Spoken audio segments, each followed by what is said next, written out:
इधर भोपाल के जहांगीराबाद में दो समुदायों के बीच शुरू हुआ झगड़ा भयानक हिंसा में तब्दील हो गया है। वहां की पुरानी गल्ला मंडी में हुई हिंसा के दौरान दोनों गुटों में पथराव हुआ, लाठियां चल गई हैं और तलवारें भी लहराई गई हैं। पुलिस के मुताबिक मारपीट और बवाल में 6 से ज्यादा लोगों के जख्मी होने की खबर मिल रही है। पुलिस की तरफ से यह भी बताया गया कि 2 दिन पहले तेज बाइक चलाने को लेकर दोनों पक्षों में लड़ाई हो गई थी और उस दिन भी दोनों गुटों में चाकूबाजी हुई थी और तलवारें तक चल गई थी। यह मामला थाने तक भी पहुंच गया था और 5 लोगों पर केस पहले भी दर्ज कर लिया गया था।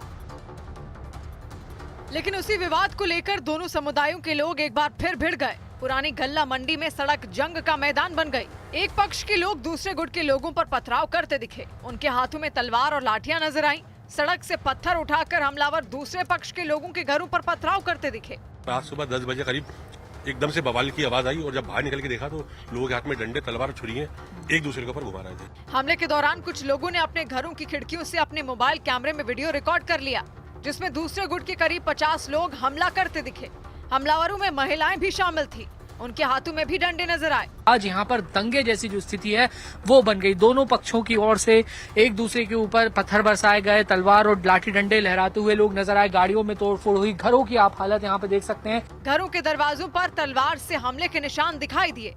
थोड़ी ही देर में वहां स्थिति बेकाबू हो गई। अफरा तफरी मच गई। हमले के बाद तोड़फोड़ के निशान जगह जगह दिखाई दिए। देखिए, ये एक गाड़ी है। इस गाड़ी की हालत में आपको बता दूं कितनी बुरी तरीके से यहाँ पर इसको क्षतिग्रस्त किया गया है। लोगों ने बताया कि करीब 1 घंटे तक उपद्रव और बवाल करने के बाद दूसरे समुदाय के लोग वहां से चले गए।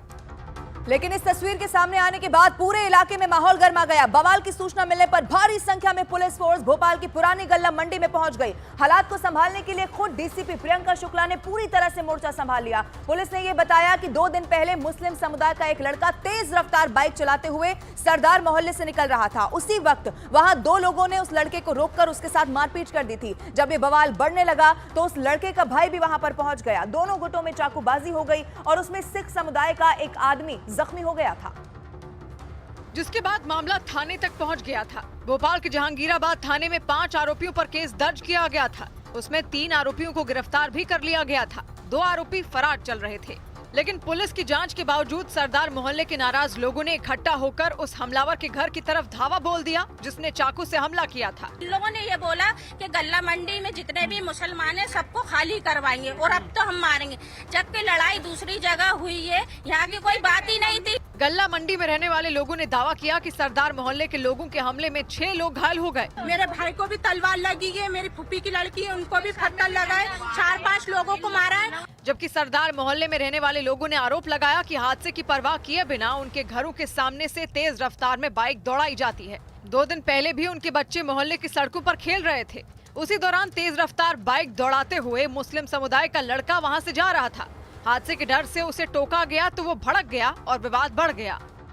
और ये पूरा हंगामा वहां पर इस तरह से बढ़ा कि वहां दंगे जैसे हालात पैदा हो गए। हालांकि हालात संभालने के लिए भोपाल के पुरानी गल्ला मंडी में 6 थानों की पुलिस फोर्स को भी तैनात कर दिया गया। इस मामले की गंभीरता को देखते हुए पूरे इलाके की घेरेबंदी कर दी गई और चप्पे चप्पे पर पुलिस वाले तैनात दिखाई दिए। डीसीपी ने भरोसा दिया कि उपद्रव में शामिल लोगों पर एक्शन लिया जाएगा। अतिरिक्त बल है वो भी यहाँ पर बुलाया गया है ताकि किसी भी तरीके से लॉ एंड ऑर्डर की स्थिति ना बिगड़े। जो महिला अधिकारी हैं उनको भी यहाँ पर तैनात किया गया है। पूरे इलाके में इतनी फोर्स तैनात दिखी कि लगा जैसे वहाँ कोई पुलिस छावनी हो। पुलिस के मुताबिक चाकूबाजी, पथराव और तलवार लहराने वालों की पहचान की जा रही है। इलाके में लगे सीसीटीवी कैमरों के वीडियो खंगाले जाएंगे।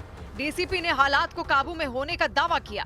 पुलिस ने यहाँ पे स्थिति को फिलहाल कंट्रोल में कर लिया है। इस विवाद के पीछे और क्या कारण थे, क्या कोई पुराने विवाद भी इसके पीछे वजह रही है, उस पर पुलिस अभी जांच पड़ताल करने का काम कर रही है। पुलिस ने लोगों से अपील की कि वो सोशल मीडिया पर फैलाई जा रही अफवाहों पर ध्यान न दें, किसी भी तरह का भड़काऊ मैसेज फॉरवर्ड न करें।